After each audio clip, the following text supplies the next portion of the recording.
안녕하십니까. 신인근의 군사TV 디펜스 브리핑입니다. 자, 오늘도 아주 중요한 군사안보 무기 관련 소식 알려드릴 텐데요. 미국과 나토 그리고 러시아가 지금 감정이 계속 고조되고 있는 가운데 미국이 정말 역대급 무기 테스트 훈련을 노르웨이, 폴란드, 루마니아 세 군데에서 동시다발적으로 실시합니다. 노르웨이는 나토, 이 러시아와 마주보고 있는 나토 중에서 제일 북쪽, 그리고 중간이 폴란드, 그리고 제일 남쪽이 루마니아죠. 물론 터키가 있지만 터키는 지금 빼고 이야기한다면 루마니아가 제일 남쪽이죠. 자, 이런 그 세 군데에서 동시에 어마어마하게 사정거리가 긴 제즘 ER 960km 날아가는 스텔스 미사일을 수십 발을 동시에 때려 붙는 이런 훈련을 한다. 타겟이 어디겠냐? 러시아겠죠? 러시아 어떻게 나올까요? 어떤 내용인지 한번 보겠고. 자, 그리고 이런 가운데 지금 우크라이나 공군 조종사들이 영어 잘하는 사람 다 준비해가지고 지금 미국 전투기 받을 준비 다 됐다. 어떤 전투기가 갈지 한번 보도록 하겠습니다. 신인근의 군사TV 구독, 알림, 좋아요 눌러주십시오. 5가지 단신 먼저 보고 들어가겠는데요. NH90 이 헬기죠. 아주 잘생긴 유럽 4개국 공동개발 헬기인데 이 NH90 헬기를 노르웨이가 샀는데 도저히 못 쓰겠다. 반품할 테니까 환불해라. 라고 싸우고 있답니다. 어떤 내용인지 보였고, 호주가 C-130 수송기 24대를 한꺼번에 구매한다고 합니다. 대당 무려 3,800억 원. 그래도 우리 한국도 이 수송기 사업하죠. 우리는 4대, 여기는 24대. 그런데 우리 한국은 얼마에 책정해 놨을까요? 보도록 하겠습니다. 첫 번째입니다. NH90 헬기 제작사 NH인더스트리스가 노르웨이 정부가 요구한 NH90 NFH 헬기 13대 반환과 4억 7,400만 달러 규모의 환불 요구가 법적 근거가 없다며 사실상 환불을 거부했습니다. 노르웨이 법률과 달리 NH인더스트리스 본사가 있는 프랑스 법률상으로는 환불 의무가 없기 때문이라는데 이 헬기 문제가 외교적 분쟁으로 비화될 조짐입니다. 튀르키예가 타이푼으로 명명된 사거리 560km급 전술 탄도미사일을 에게해로 시험 발사해 그리스가 거세게 반발하고 있습니다. 도대체 누구를 타격하려는 목적인지 모를 2500km짜리 탄도미사일도 개발 중이라고 밝혔는데 아무래도 튀르키예 나토 축출에 대비하는 것 같습니다. 지난해 미국의 XQ-58A 발키리를 베낀 FH-70 무인 전투기를 공개해 기술 절취 의혹을 받으며 온갖 비난에 시달렸던 중국이 이번에는 미국과 호주가 공동 개발한 MQ-28 무인 전투기를 복제한 신형 무인기 FH-97A를 주하이 에어쇼에서 공개했습니다. 어지간하면 외형을 조금이라도 바꾸는 시도라도 해봤을 텐데 정말 얼굴에 철판을 깐 것 같습니다.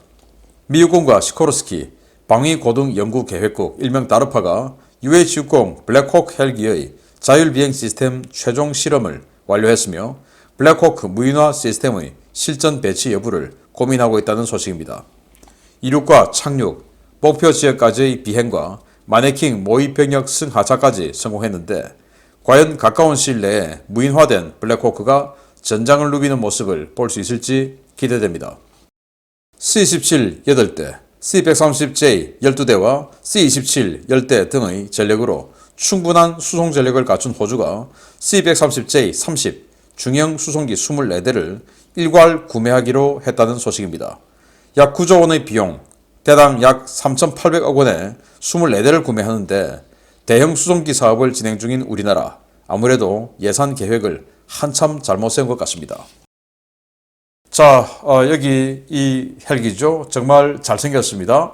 한때 이 NH90이라고 해서 NH, 그러니까 농협은행의 앞 이니셜이죠. 그래서 밀리터리 매니아들 사이에 농협 헬기 이렇게 부르기도 했는데 우스갯소리로.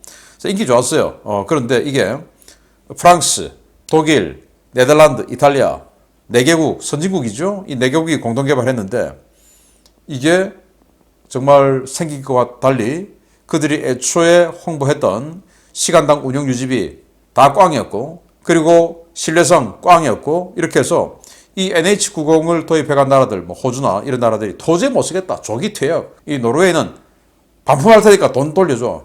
노르웨이도 UH-60M 그리고 MH-60 이 블랙호크 시리즈를 사겠다 이거예요. 이거 도저히 못 쓰겠다. 써보니까 이거는 스트레스만 받는다. 특히 노르웨이는 환불 근거를 2001년도에 지금으로부터 21년 전에 14대를 구매하는 계약을 했는데 이걸 여태까지 다 안 주고 차일필 미루고 재계약하고 다시 계약하고 연장 계약하고 해가지고 지금에 와서 이제 13대 주고 아직 한 대 남았는데 한 대는 내내 주고 그래서 써보니까 이거는 그들이 애초에 홍보했던 그 내용과 너무나 다르다. 그러니까 이거는 니들이 거짓말했으니까 우리 돌려줄 테니까 우리 돈도 돌려줘. 이렇게 됐는데 이 NH90 거의 뭐 단종 수순에 들어가 있죠. 왜냐 뭐 이런 그 성능의 열악함이 다 그냥 뭐 뽀록 나버렸으니까 이제는 이걸 사겠다는 나라가 없는 것이죠. 그래서 이 사업을 접어야 될 장면인데 이거 지금 이 NH 인더스트리스가 이 헬기 13대 반품 받아가지고 처리할 데가 없죠. 그러니까 지금 프랑스는 베제라를 시전하고 있는데 아마 노르웨이는 못 받을 것 같습니다. 그러니까 이 유럽 좋아해가지고 자기네들끼리 그래 유럽 그래 우리 유럽 하면서 했던 것의 대가를 톡톡히 치르고 있는 것 같습니다. 그래서 유럽 공동개발 무기 절대로 쳐다보지 말자라는 교훈이 또 한 번 나오네요. 타이거 공격헬기 그렇고 이거 그렇고 유로파이터 타이푼 그렇고 하여튼 공동개발한 건 다 이 모양이다 라는 교훈. 자 그리고 튀르키예가 에게해에서 560km급의 단거리 탄도미사일을 쏘는 동영상 캡처본인데 이걸 에게해로 쏘았어요. 에게해가 어딥니까? 그리스하고 마주보고 있는 바다 아닙니까? 섬도 어마어마하게 많은데 거기로 쐈어요. 그러면서 우리 이것뿐만 아니고 2500km 날아가는 탄도미사일도 개발하고 있다? 라고 지금 자랑을 했는데 아니 2500km 가지고 어디 쏘겠다는 건가요? 설마 굉장히 친하게 지내는 모스크바 때리겠다고 하는 건 아닐 텐데 아무튼 이상한 행보를 보이고 있는 튀르키예 나토에서 나가고 싶은가 모르겠습니다.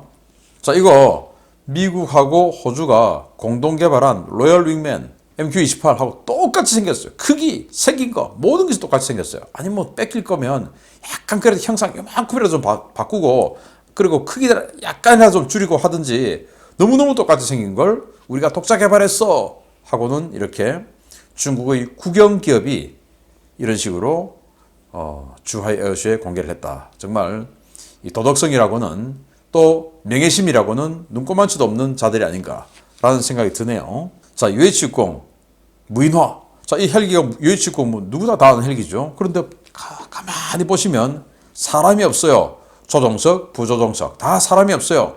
옆에 있는 이 사진도 보면 아무도 사람이 안 타고 있어요. 그런데 나르고 있죠. 이렇게 무인 상태에서 이착륙하고 비행하고 하는 테스트를 완료했다. 그러니까 이 다르파에서는 야 육군 니들 자 우리 조종사 인건비 비싸고 하니까 우리 조종사 없는 거 개발했으니까 이거 이제 받아 라고 하는데 육군은 아니 그건 잠깐만 생각 좀 해보자. 야 이 조종사가 좀 있어야 갑자기 밑에서 랜딩존에서 지대공 미사일 쏘아오르고 하면 확 피하고 눈으로 보고 해야지 센서보다 눈이 더 빠르지 않느냐.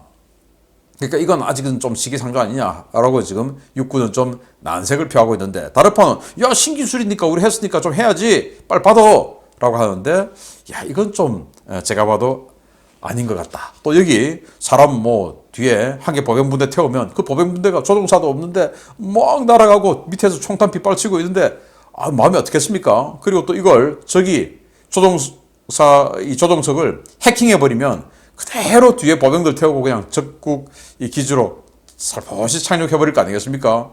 그래서 이건 앞으로 조금 공격 헬기 무인기 몰라도 이 수송 헬기 무인 헬기는 조금 문제가 있지 않을까. 저도 좀 겁이 좀 나네요. 자, C-130J 24대를 한 방에 구매를 하는데 대당 3,800억 원. 이야, 정말 비싸죠. 그런데 한국은 대형 수송기 사업하면서 7,700억에 4대를 사겠다. 대당 1,900억 원 정도. 딱 요거 반 정도 되네요. 근데 여기는 24대나 구매하는데도 3,800억 원. 한국은 4대 구매하는데 1,900억 원. 그래서 우리 한국이 가격 설정을 잘 못한 거 아닌가. 그래서 지금 입찰이 계속 유찰되고 있는 상황이죠. 이 가격에는 아무도 못하는 거죠. 그래서 뭐 싸게 구입하는 것도 좋은데 그래도 현실성은 좀 갖추고 입찰 공고를 내는 것이 좋지 않을까. 전 세계에서 도둑놈 소리 들으면 안 되죠. 그래서 이 가격 좀 참고했으면 좋겠다. 그러나 어쨌든 수송기 빨리 도입해서 우리 2사단 공중강습사단 만든다고 했으니까 빨리 수송기 많이 갖다 주기를 바랍니다. 자, 이런 소식 뒤로 하고 중요 소식 들어갑니다. 첫 번째입니다. 이번 중간선거 결과에 따라 달라지겠지만 미국 민주당이 선방할 경우에 우크라이나에 대한 전투기 지원이 있을지도 모르겠습니다. 우크라이나 공군이 미국제 전투기를 운용하기 위한 전투조종사를 선발했으며 이들이 곧 미국의 교육을 받기 위해 파견된다는 소식입니다. 우크라이나 국방부가 최근 일부 전투기 조종사들을 별도로 선발해 영어 교육을 집중적으로 실시하고 있으며 이들은 곧 미국에 파견되어 서방제 전투기 운용 교육을 받을 것으로 보인다고 복수의 우크라이나 매체들이 현지 시각 11월 6일 보도했습니다. 우크라이나 공군 대변인 유리 이낫 대령은 최근 공군이 실전 경험이 있는 젊고 유능한 전투조종사 가운데 영어 교육이 가능한 인원 수십 명을 선발해 서방제 전투기 조종 훈련을 준비하고 있다 라고 밝혔습니다. 우크라이나 공군은 이들은 당장 내일이라도 파견되어 교육을 시작할 수 있다 라며 이들은 모두 실전 경험이 있는 젊고 유능하며 영어가 가능한 자원들이고 우리의 파트너가 우리에게 전투기를 제공하기로 결정만 한다면 당장 미국에 갈 수 있는 준비가 되어 있다 라고 밝혔습니다.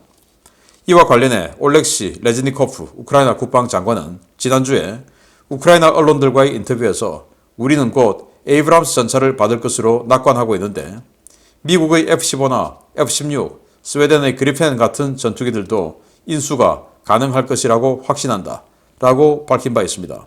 미국은 지난 7월 의회를 통과한 2023 국방수권법에서 우크라이나 전투조종사를 미국에서 훈련시키기 위한 1억 달러 규모의 교육 예산을 승인한 바 있는데요. 우크라이나 측은 아직 구체적인 기종과 지원 규모는 확정되지 않았지만 전투기 공연 문제에서 상당한 의견 접근이 있다고 밝히고 있습니다. 미국이 우크라이나에 전투기를 제공할 경우 퇴役해 보관 중인 F-16이나 A-10과 같은 기종이 가장 유력한 기종으로 거론되고 있는데요. 전투기 공급이 실제로 이루어질 경우 해당 기종의 후속 기종이 우크라이나 공군의 차기 전투기 구매 사업에 큰 영향을 미칠 전망이어서 프랑스 측도 미라지 2000 등 중고기체 제공 가능성을 타진 중인 것으로 알려졌습니다. 현재 우크라이나는 미국의 비공식 지원 하에 수십 명의 조종사들을 대상으로 한 A-10C 시뮬레이션 훈련을 거의 마친 것으로 알려졌는데요. 과연 전쟁이 끝나기 전에 서방제 전투기가 우크라이나 공군 마크를 달 수 있을지 지켜봐야 하겠습니다. 자, 우크라이나 지금 미그 29 그리고 수호이 27, 수호이 24, 수호이 25, 수호이 24, 25는 공격기 그리고 미그 29와 수호이 27은 전투기 이렇게 네 종류의 전투기를 소수로 운영을 하고 있는데 이걸 미국이 좀 지원해 주겠다.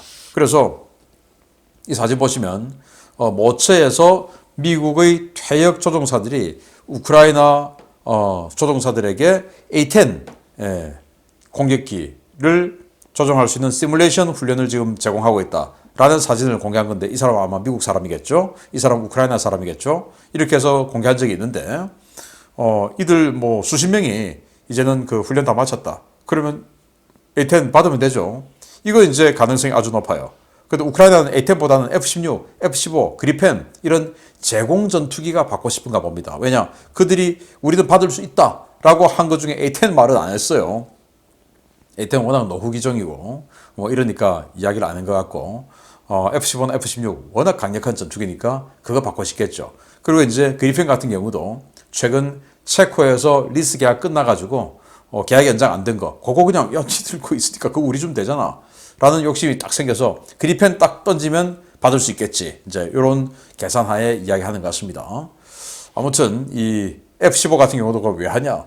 지금 최근에 가데나 기지, 오키나와에 있는 가데나 기지에 F-15를 전부 다 퇴역 조치, 단계적 퇴역 조치에 들어갔고, 그래서 F-15 한 개 편대 퇴역하고 F-20이 들어왔죠. 그런데 그 가데나 기지, 오키나와에 있던 F-15가 어마어마한 강력한 사용으로 개조된 버전이에요. 그리고 개조한 지 오래되지도 않았어요. 그거 받고 싶겠죠. 이거 받으면 러시아 전투기 그 수호이 35부터 시작해서 모든 전투기 다 그냥 발라버리니까 그거 받고 싶겠죠. 근데 미국이 그건 안 줄 것 같습니다.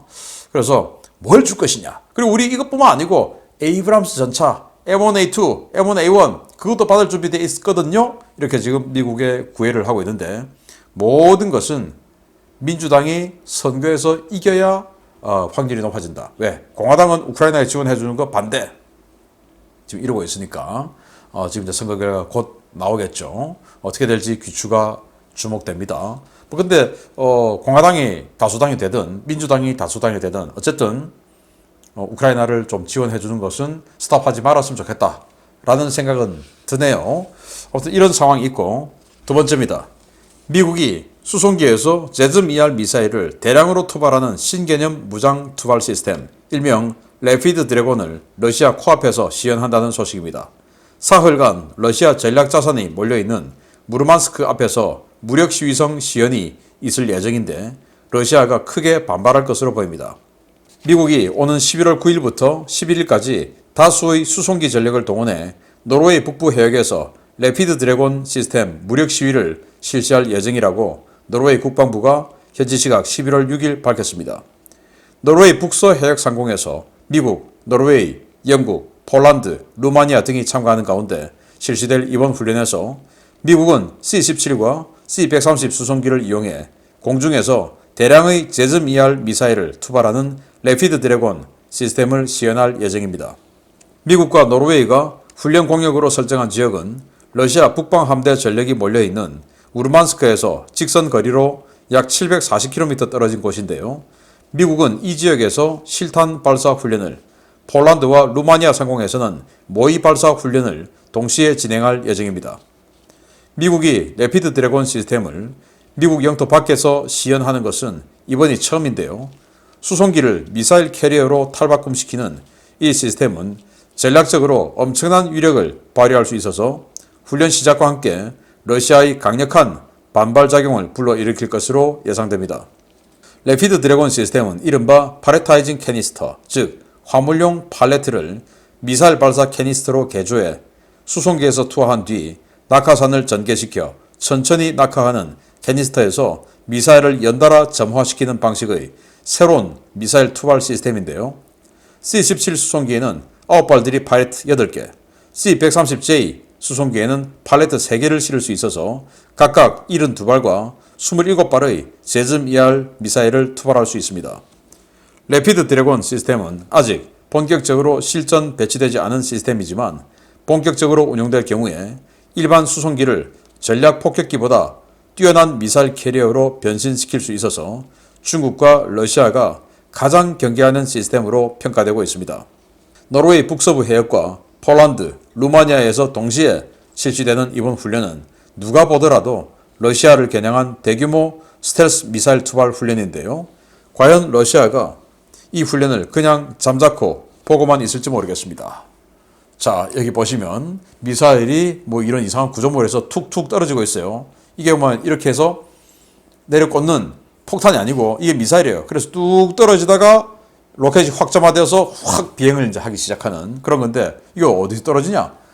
아주 높은 상공에서 수송기가 하나씩 떨어뜨리는데 이 파레트 하나에 이렇게 9발이 들어갑니다. 9발. 그래서 그러면 이 3단으로 쏘았고 3, 3은 9, 9발. 이걸 이제 C-17 대형 수송기죠. 그 대형 수송기에서는 이 파레트를 8개, 그리고 C-130 중형 수송기죠. 우리 한국 공군 갖고 있는 거. 거기서는 3개. 그러니까 이 폭격기 중에서 제일 덩치가 큰 B-1B 해봐야 이 제즈미알 24발, 그리고 B-52 20발, B-2 16발. 그런데 C-17 수송기 하나가 이거 72발. 와, 그럼 도대체 B-1B 몇 대 역할을 하는 겁니까? 그리고 C-130 수송기가 27발. 그 C-130 우리 한국 공군도 많이 있는 거, 그게 B-1B보다 더 많은 미사일, B-52보다 더 많은 미사일을 떨어뜨릴 수 있으니까 이게 뭐 수송기만 날아다녀도 이제는 정신이 번쩍번쩍 드는 거죠. 이렇게 지금 C-130에 싣고 있는 모습이에요. 할 수 있습니다, 우리도. 저거 있으면. 그래가지고 이걸 그러면 이제 어디서 하냐? 이게 문제인데, 미국, 영국 둘 다 C-130, C-17 다 있죠. 이들이 아마 공격하는 그런 입장일 테고, 또 영국에게도 공격하는 전술을 전수해주는 차원일 테고, 노르웨이, 폴란드, 루마니아는 같이 보조해서 러시아 공격에 힘을 보태는, 공격 제공하는 이런 역할이 아닐까라고 생각하죠. 자, 이걸 이제 도표로 보면 아주 높은 고공에서 수송기가 이 파레트를 떨어뜨립니다. 그럼 파레트에서 낙하산이 펴지죠. 그러면 낙하산 펴지면 이제 파리떼가 천천히 떨어지겠죠. 그러면서 이제 한 발 한 발 툭툭 떨어집니다. 그렇게 해서 나와가지고 이렇게 떨어지다가 로켓 전방에서 확 하늘로 풀업해서 솟구쳐 가지고 다시 이제 목표 지점으로 순항 비행을 들어가는데 스텔스니까 안 보이죠. 수송기는 보이지만 이건 안 보이죠. 그래서 지금 어디서 했냐? 여기 지금 이제 며칠 후에 하겠다는 말인데 노르웨이 상공에서 하면 무르만스크 완전히 젤라기지죠. 핵 잠수함 다 있는 여기가 뒤통수가 그냥 바로 타격권에 들어가고 폴란드 상공에서 하면 모스크바, 상트페테르부르크 다 타격권 들어가죠. 또 리투아니아, 라트비아 이 상공까지 들어가서 하면 모스크바 완전 넉넉하게 타격권 들어오고 또 루마니아 상공에서 하게 되면 여기 이제 흑해 건너편에 있는 뭐 소치, 노보로시스크 뭐 이런 지역 전부 다 타격권 들어오죠.